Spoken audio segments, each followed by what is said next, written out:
Ball ಭವನದ ವತಿಯಿಂದ ಬೆಳಗಾವಿ ಜಿಲ್ಲೆಗೆ ಭಾಳಷ್ಟು ಅನುಕೂಲ ಆಗಲಿಕ್ಕೆ, ಅದರಲ್ಲೂ ಕ್ರಿಕೆಟ್ ಪ್ರೇಮಿಗಳಿಗೆ, ಮಕ್ಕಳಿಗೆ ಪ್ರಾಕ್ಟೀಸ್ ಮಾಡಲಿಕ್ಕೆ ನಮ್ಮ ಬೆಳಗಾವಿಯಲ್ಲಿದ್ದಂಥ ಒಂದು ಬಾಲ ಭವನವನ್ನು ನಮ್ಮ ಜಿಲ್ಲಾ ಪಂಚಾಯತ್ ಮುಖ್ಯ ಕಾರ್ಯನಿರ್ವಹಣಾಧಿಕಾರಿಗಳ ಒಂದು ಉತ್ಸುಕತೆ ಅಂತ ಹೇಳ್ಬೋದು, ಇಂಟ್ರೆಸ್ಟ್ ಅಂತ ಹೇಳ್ಬೋದು. ಮತ್ತು ನಮ್ಮ ಇಲಾಖೆ ಬಾಲ್ ಭವನದಿಂದ ಒಂದು 20 ಲಕ್ಷ, ಜಿಲ್ಲಾ ಪಂಚಾಯತ್ನಿಂದ ಒಂದು 20 ಲಕ್ಷ ಇದನ್ನು ಮಾಡಿ ಈ ಭವನ ನಮ್ಮದೇ.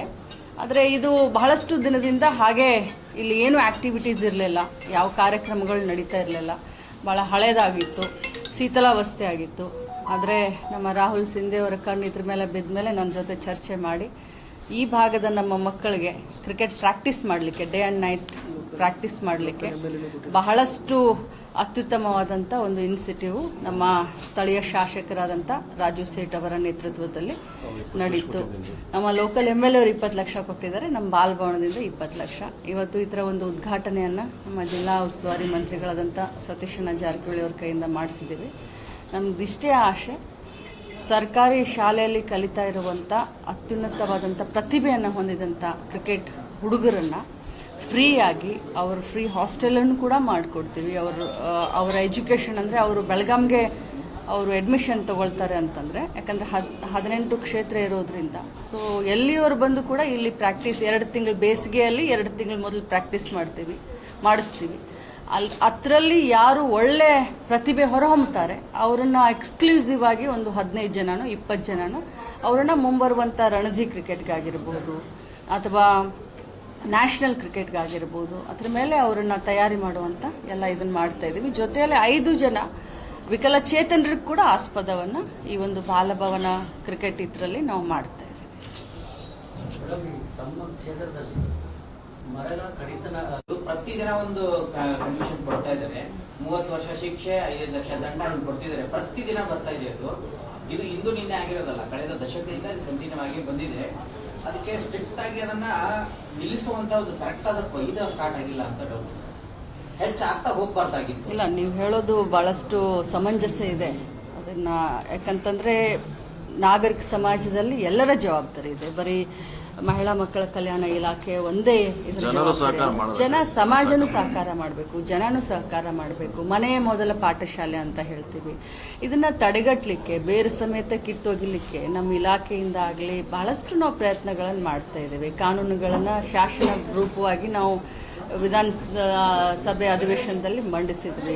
ಅಕ್ಕಾಪಡೆ ಅನ್ನುವಂಥ ಒಂದು ವಿನೂತನವಾದಂಥ ಒಂದು ಪ್ರತಿಯೊಂದು ಜಿಲ್ಲೆಯಲ್ಲಿ ಅಕ್ಕಾಪಡೆ ಅನ್ನುವಂಥದ್ದು ಒಂದು ಕಾರ್ಯಕ್ರಮವನ್ನು ಮಾಡ್ತಾ ಇದ್ದೀವಿ. ಅಂದರೆ ಏನೇ ತೊಂದರೆ ಆದರೂ ಮಕ್ಕಳಾಗಲಿ ಮಹಿಳೆಯರಾಗಲಿ ಅಕ್ಕಾಪಡೆ ಜೊತೆ ಹಂಚ್ಕೊಳ್ಳಿ, 1098ಗೆ ಫೋನ್ ಮಾಡಲಿ, 181ಗೆ ಫೋನ್ ಮಾಡಲಿ ಅಂತ ಎಷ್ಟು ಸಾಧ್ಯ ಇದೆಯೋ ಅಷ್ಟು ಪಬ್ಲಿಸಿಟಿ ಮಾಡ್ತಾ ಇದ್ದೀವಿ. ಆದರೆ ನಾನು ಹೇಳಿದಾಗೆ 7 ಇಲಾಖೆ ಇದರಲ್ಲಿ ಕೈ ಜೋಡಿಸಿ ಕೆಲಸ ಮಾಡ್ತಾ ಇದ್ದೀವಿ. ಬರೀ ನಮ್ಮ ಇಲಾಖೆ ಅಷ್ಟೇ ಅಲ್ಲ, ಯಾಕಂದರೆ ಕಾನೂನು ವಿಭಾಗ ಬೇಕು, ಪೊಲೀಸ್ ಅವರ ಸಹಕಾರ ಬೇಕು, RDPR ಸಹಕಾರ ಬೇಕು, ಅರ್ಬನ್ ಡೆವಲಪ್ಮೆಂಟು, ಪೌರಾಡಳಿತ, ಮಹಿಳಾ ಮಕ್ಕಳ ಕಲ್ಯಾಣ ಇಲಾಖೆ, ಆರೋಗ್ಯ ಇಲಾಖೆ, ಶಿಕ್ಷಣ ಇಲಾಖೆ, 7 ಇಲಾಖೆಗಳ ಕೈ ಜೋಡಿಸಿ ಇದನ್ನು ಒಂದು ಬೇರೆ ಮಟ್ಟದಿಂದ ತೆಗೆದು ಒಗಿಬೇಕು, ಈ ಪ್ರಕರಣಗಳಾಗಬಾರ್ದು ಅಂತ ನಾವೆಲ್ಲ ಪ್ರಯತ್ನ ಮಾಡ್ತಾ ಇದ್ದೀವಿ. ಆದರೆ ಏನು ಮಾಡೋದು ಅಂತಂದರೆ ಎಲ್ಲೋ ಏನೋ ಈ ಸೋಷಿಯಲ್ ಮೀಡಿಯಾದಿಂದ ಇತ್ತೀಚಿನ ದಿನದಲ್ಲಿ ಈ ರೀತಿ ಪ್ರಕರಣಗಳು ಕಡಿಮೆ ಆಗೋದಕ್ಕಿಂತ ಜಾಸ್ತಿ ಆಗೋದನ್ನ ನೀವು ನೋಡ್ತಾ ಇದ್ದೀವಿ. ಸೋಷಿಯಲ್ ಮೀಡಿಯಾವನ್ನು ಕಂಟ್ರೋಲ್ ತರಬೇಕು. ಮಕ್ಕಳಿಗೆ ಅದಕ್ಕೆ ವಿನೂತನ ಕಾರ್ಯಕ್ರಮ ನನ್ನ ಕ್ಷೇತ್ರದಿಂದ ನಾನು ಶುರು ಮಾಡಿದ್ದೀನಿ. ರಾತ್ರಿ 7 ಗಂಟೆಯಿಂದ 9 ಗಂಟೆವರೆಗೆ ನಾವು ಸೋಷಿಯಲ್ ಮೀಡಿಯಾ ಬಂದ್ ಮಾಡಿ ಗ್ರಾಮ ಪಂಚಾಯಿತಿಯಲ್ಲೇ ನಾನು ಎಲ್ಲ ಕಡೆ ಆರ್ಡರ್ ಮಾಡಿಸಿದ್ದೀನಿ. ಯಾಕಂತಂದರೆ ಮಕ್ಕಳಿಗೆ ವಿದ್ಯಾಭ್ಯಾಸ ಮಾಡಲಿಕ್ಕೆ ಎನ್ಕರೇಜ್ ಮಾಡಬೇಕು ಅಂತ ಹೇಳಿ 7 to 9 no TV, no social media, no mobile ಅಂತ ಹೇಳಿ ಒಂದು ವಿನೂತನ ಒಂದು ಇದನ್ನು ನನ್ನ ಕ್ಷೇತ್ರದಿಂದ ಶುರು ಮಾಡಿದ್ದೇನೆ. ಮುಂಬರುವಂಥ ದಿನದಲ್ಲಿ ಇಡೀ ರಾಜ್ಯದಲ್ಲಿ ಇದನ್ನು ಮಾಡಲಿಕ್ಕೆ ಪ್ರೇರಣೆಯನ್ನು ಮಾಡ್ತೀನಿ. ಒಂದೇ ಒಂದು ಹೇಳ್ತೀನಿ, ಈ ಪಿಡುಗನ್ನು ಕಿತ್ತೊಗಿಬೇಕು ಅಂತಂದರೆ ನಾವೆಲ್ಲರೂ ಎಜುಕೇಟ್ ಆಗಬೇಕು. ನಿಮ್ಮ ಸಹಕಾರನೂ ನಮಗೆ ಅತ್ಯಂತ ಅವಶ್ಯಕತೆ. ಆ ಮಾದರಿಯನ್ನ ಇಡೀ ಬೆಳಗಾವಿ ಜಿಲ್ಲೆ ಅಂದ್ರೆ ನಿಮ್ಮ ಕ್ಷೇತ್ರದ ಎಲ್ಲ ಕಡೆಗಳಲ್ಲಿ ವಿಸ್ತರಣೆ ಮಾಡ್ತಾ ಇದ್ದೀರಾ? ಯಾವಾಗಿಂದ ಸ್ಟಾರ್ಟ್ ಆಗತ್ತೆ? ಈಗ ಫೆಬ್ರವರಿ 14ರಿಂದ ಮಾಡೋಣ ಅಂತ ವಿಚಾರ ಮಾಡಿದ್ದೀನಿ.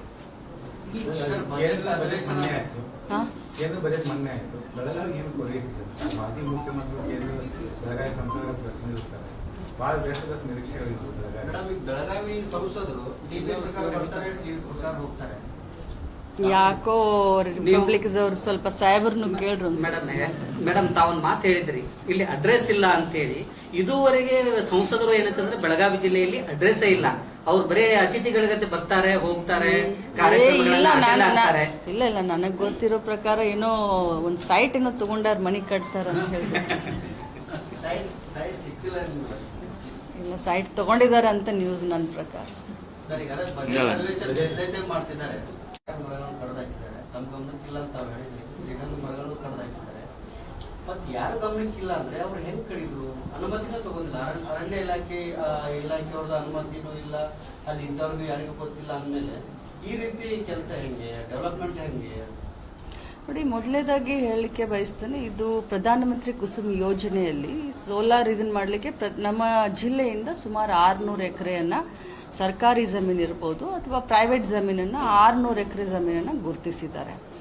ಯಾಕಂತಂದ್ರೆ ಸೋಲಾರ್ ಪ್ಲಾಂಟು 2021ಕ್ಕೇನೋ ಇದು ಸ್ಕೀಮ್ ಬಂದಿತ್ತಂತೆ. ನಾನು ಅದರ ಬಗ್ಗೆ ಸಂಪೂರ್ಣ ಮಾಹಿತಿಯನ್ನು ತೆಗೆದುಕೊಂಡಾಗ 24ನೇ ಇಸ್ವಿನಲ್ಲಿ ಇದನ್ನ ಗವರ್ಮೆಂಟ್ ಗ್ರಾಂಟ್ ಆಗಿ ಇದು ಪ್ರಧಾನಮಂತ್ರಿ ಕುಸುಮ್ ಯೋಜನೆಗೆ ಕೊಟ್ಟಿದ್ದಾರೆ ಅಂತ ಹೇಳಿ ನನ್ನ ಗಮನಕ್ಕೆ ಬಂತು. ಆದರೆ ಕೊಟ್ಟಿರೋದನ್ನು ನನಗೆ ಗೊತ್ತಿರಲಿಲ್ಲ. ಆಮೇಲೆ ಮೊನ್ನೆ ಏಕಾಏಕಿ ತಮ್ಮ ಮಾಧ್ಯಮದಲ್ಲಿ, ನಾವೆಲ್ಲ ಅಧಿವೇಶನದಲ್ಲಿ ಬ್ಯುಸಿ ಆಗಿರುವಂಥ ಸಂದರ್ಭದಲ್ಲಿ ಮಾಧ್ಯಮದಲ್ಲಿ ಈ ಸುದ್ದಿ ಬಂದಾಗ ಅಲ್ಲಿ ನನ್ನ ಗಮನಕ್ಕೆ ಕೆಲವು ಸಹೋದರರು ತಗೊಂಡು ಬಂದಾಗ ನಾನು ಮಾನ್ಯ ಜಿಲ್ಲಾ ಅಧಿಕಾರಿಗಳು ಕೇಳಿದಾಗ ಇದು ನನ್ನ ಗಮನಕ್ಕೆ ಬಂತು. ಮತ್ತು ಅವ್ರನ್ನ ಕುಲಂಕುಷವಾಗಿ ವಿಚಾರ ಮಾಡಿದಾಗ ಅದರಲ್ಲಿ ಯಾವುದೇ ಶ್ರೀಗಂಧ ಆಗಲಿ ಅಥವಾ ಸಾಗವಾನಿ ಗಿಡಗಳಿಲ್ಲ ಅಂತ ಅವ್ರು ಹೇಳಿದರು. ಮತ್ತು ತಪ್ಪಿತಸ್ಥರ ಮೇಲೆ ಇಮಿಡಿಯೇಟ್ ಆಗಿ ಕ್ರಮ ತಗೊಳ್ತೀವಿ ಅಂತ ಹೇಳಿದ್ರು. ಆ ರೀತಿ ಒಬ್ಬರ ಮೇಲೆ FIR ಕೂಡ ನಾವು ಮಾಡಿಸಿದ್ವಿ. ಮೇಡಮ್, FIR ನ ಕಾಪಿಯಲ್ಲಿ ಅವ್ರು ಬರೆದಾರೆ 8 ಶ್ರೀಗಂಧದ ಮರಗಳು, ಸಣ್ಣ ಪುಟ್ಟ ಕುರ್ಚಿಯಲು ಸಸ್ಯಗಳು ಸೇರಿ 8 ಎಕರೆಯಲ್ಲಿ ಹಾಳು ಮಾಡಿದಾರಂತೆ. ಅರಣ್ಯ ಇಲಾಖೆ ಇದರಲ್ಲೇ ಬರ್ಬಿಟ್ಟಿದ್ದಾರೆ. ಮತ್ತೆ 34 ಕೆಜಿ ಹಸಿ ಶ್ರೀಗಂಧ ಜಪ್ತಿಪಡಿಸಿಕೊಂಡಿದ್ದೇವೆ ಅಂತ ಹೇಳಿ FIR. ನೋಡಿ, ತಪ್ಪಿತಸ್ಥರ ವಿರುದ್ಧ ಕಾನೂನು ರೀತಿಯಾಗಿ ಏನ್ ಕ್ರಮ ಆಗಬೇಕು ಅದು ಖಂಡಿತ ಆಗುತ್ತೆ. ಫಾರೆಸ್ಟ್ ಇಲಾಖೆಯವ್ರು ಏನ್ ಮಾಡ್ತಾರೆ? ಯಾಕಂದ್ರೆ ಒಂದು ಗಿಡ ಕಡಿದ್ರೆ ಒಂದ್ ಕೇಸ್ ಹಾಕಂತಾರೆ. ಇಲಾಖೆಯವ್ರು ಏನ್ ಮಾಡ್ತಾ ಇದ್ರು? ನೀವು ಇದನ್ನ ಮೊದಲು ಅರ್ಥ ಮಾಡ್ಕೊಳ್ಬೇಕು. ಇದು ಯಾರಾದ್ರೂ ಖಾಸಗಿಯವ್ರಿಗೆ ಜಮೀನು ಕೊಟ್ಟಿದೀವ? ಒಂದು ನಿಮಿಷ ನಾನು ಹೇಳೋದು ಕೇಳಿ. ಶ್ರೀಗಂಧದ ಗಿಡ ತೆಗ್ದಿರೋದು ಅಪರಾಧ. ಪರ್ಮಿಷನ್ ತಗೊಂಡು ಮಾಡ್ಬೇಕನ್ನೋದು ಖಂಡಿತವಾಗ್ಲೂ ನಿಮ್ಮೆಲ್ಲರ ಮಾತಿಗೆ ನಾನು ಕೂಡ ಸಹಮತಿಯನ್ನು ವ್ಯಕ್ತಪಡಿಸ್ತೇನೆ. ಇದನ್ನ ಯಾರಾದ್ರೂ ಖಾಸಗಿಯವ್ರು ತಗೊಂಡ್ರ? ಖಾಸಗಿಯವರು ಒಂದೇ ದಿನ ರಾತ್ರಿ ಇದನ್ನ ಏನಾದ್ರೂ ಕೆಲಸ ಮಾಡಕ್ ಹೋದ್ರ? ಸರ್ಕಾರದ ಜಾಗ, ಸರ್ಕಾರದ ಯೋಜನೆಗೆ ಸರ್ಕಾರದ ಅನುಮತಿ, ರೆವಿನ್ಯೂ ಡಿಪಾರ್ಟ್ಮೆಂಟ್ ಅದನ್ನ ಫಾರೆಸ್ಟ್ ಅದನ್ನ ರೆವಿನ್ಯೂ ಡಿಪಾರ್ಟ್ಮೆಂಟ್ ಅಂಡರ್ಟೇಕಿಂಗ್ ಮಾಡ್ಕೊಂಡಿದೆ. ಫಸ್ಟ್ ಇದನ್ನ ಮೊದಲು ಕ್ಲಾರಿಟಿ ಕೊಡಿ ಜನರಿಗೆ. ಇಲ್ಲಿ ಏನಾಗ್ತಾ ಇದೆ, ಏನ್ ತೋರಿಸ್ತಾ ಇದ್ದೀರಾ, ಏನೋ ಇದ್ರಲ್ಲಿ ಕುಮ್ಮಕ್ಕಿದೆ, ಯಾರೋ ಖಾಸಗಿಯವರು ಬಂದಿದ್ದಾರೆ, ಏನೋ ಮಾಡ್ತಾ ಇದ್ದಾರೆ. ನೋ, ಇದು ಸರ್ಕಾರಿ ಯೋಜನೆ, ಕೇಂದ್ರ ಸರ್ಕಾರದಿಂದ ಬಂದಂತ ಯೋಜನೆ. ರೆವಿನ್ಯೂ ಡಿಪಾರ್ಟ್ಮೆಂಟು ಫಾರೆಸ್ಟ್ ಡಿಪಾರ್ಟ್ಮೆಂಟ್ ಹತ್ರ ಮಾತನಾಡಿ ಮಾಡ್ಕೊಂಡಿರುವಂತ ಯೋಜನೆ. ಇದರಲ್ಲಿ ನಮ್ಮ ಪಾತ್ರ ಏನ್ ಬರುತ್ತೆ? ಎಸ್, ಅಫ್ಕೋರ್ಸ್ ನಾನು ಆ ಭಾಗದ ಶಾಸಕಿ, ನನ್ನ ಗಮನಕ್ಕೆ ಅವ್ರು ತರಬೇಕಾಗಿತ್ತು, ನನ್ನ ಗಮನಕ್ಕೆ ಅವ್ರು ತಂದಿಲ್ಲ. ನನಗೆ ಗೊತ್ತಾದ ತಕ್ಷಣ ನಾನು ಅದನ್ನ ಕೆಲಸವನ್ನ ಸ್ಟಾಪ್ ಮಾಡಿಸಿದ್ದೀನಿ. ಡೆವಲಪ್ಮೆಂಟ್ಗೆ ಕಾಡೇ ಬೇಕಿತ್ತ ಅಂತ ಹೇಳಿ ಜನ ಪ್ರಶ್ನೆ ಮಾಡ್ತಿದ್ದಾರೆ ಮೇಡಮ್. ಈಗ ಇವತ್ತು ಪ್ರತಿಭಟನೆ ಕೂಡ ಮಾಡ್ತಿದ್ದಾರೆ. ನೋಡೋಣ, ಮಾತಾಡ್ತೀನಿ. ಬೇರೆ ಗೈರಾನ್ ಜಮೀನ್ ಐತಿ, ಮಾತಾಡ್ತೀನಿ. ಇದಿಲ್ಲ ಅಂತ ಹೇಳಿ. ಮೇಡಮ್, ಈಗ ಇನ್ನೊಂದು ಮೆಟ್ರೋ ದರ ಕೂಡ ಹೆಚ್ಚಳ ಮಾಡಿದ್ದಾರೆ, ಅದಕ್ಕೆ ವಿರೋಧ ಕೂಡ ಆಗ್ತಿದೆ.